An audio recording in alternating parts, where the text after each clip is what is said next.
গণহত্যার বিচার সহ 4 দফা দাবিতে বিক্ষোভ করেছে বৈষম্য বিরোধী ছাত্র আন্দোলন। নিহতদের স্মরণে হয় রোড মার্চ কর্মসূচি। কেন্দ্রীয় শহীদ মিনারে পালন করা হয় 1 মিনিট নীরবতা। এ সময় শেখ হাসিনা সহ হত্যায় জড়িতদের বিচার নিশ্চিতে বিশেষ ট্রাইব্যুনাল গঠনের দাবি জানিয়েছেন শিক্ষার্থীরা।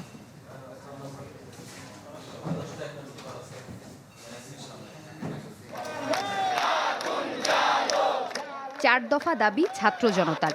পূর্ব ঘোষণা অনুযায়ী শুরু হলো রেজিস্ট্যান্স উইক।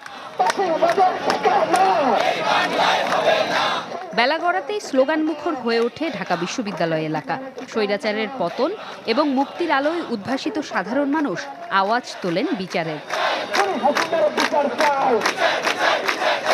বৈষম্য বিরোধী আন্দোলনে আহত ও শহীদদের স্মরণে ছিল রোড মার্চ কর্মসূচিও। বিকালে বিশ্ববিদ্যালয়ের বিভিন্ন এলাকা প্রদক্ষিণ করে মিছিল পৌঁছায় কেন্দ্রীয় শহীদ মিনার প্রাঙ্গণে। পরে 1 মিনিটের নীরবতা পালন করেন তারা।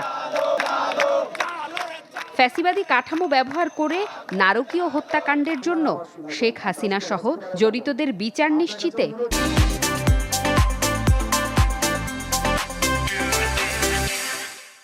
বিশেষ ট্রাইব্যুনাল গঠনের কথা বলেন শিক্ষার্থীরা।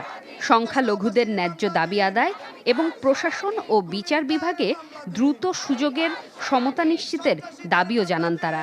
ফ্যাসিবাদী কাঠামোকে ব্যবহার করে যেসব হত্যাকাণ্ড ঘটানো হয়েছে সেগুলোর দ্রুত বিচার নিশ্চিত করতে বিশেষ ট্রাইব্যুনাল গঠন করতে হবে। প্রশাসন বিচার বিভাগে যারা এতদিন বৈষম্যের শিকার হয়েছে তাদের জন্য সবার জন্য ন্যায্যতার ভিত্তিতে সমান সুযোগ সুবিধা নিশ্চিত করতে হবে। এছাড়া ষড়যন্ত্র রুখে দিতে ঐক্যবদ্ধ থাকার আহ্বানও ছিল শিক্ষার্থীদের কণ্ঠে। আওয়ামী লীগ, ছাত্রলীগ, যুবলীগ আমাদের উপর কিভাবে অত্যাচার করেছে আপনারা সারা দেশে তাদেরকে চিহ্নিত করে আজকে থেকে মামলা দেওয়া শুরু করুন।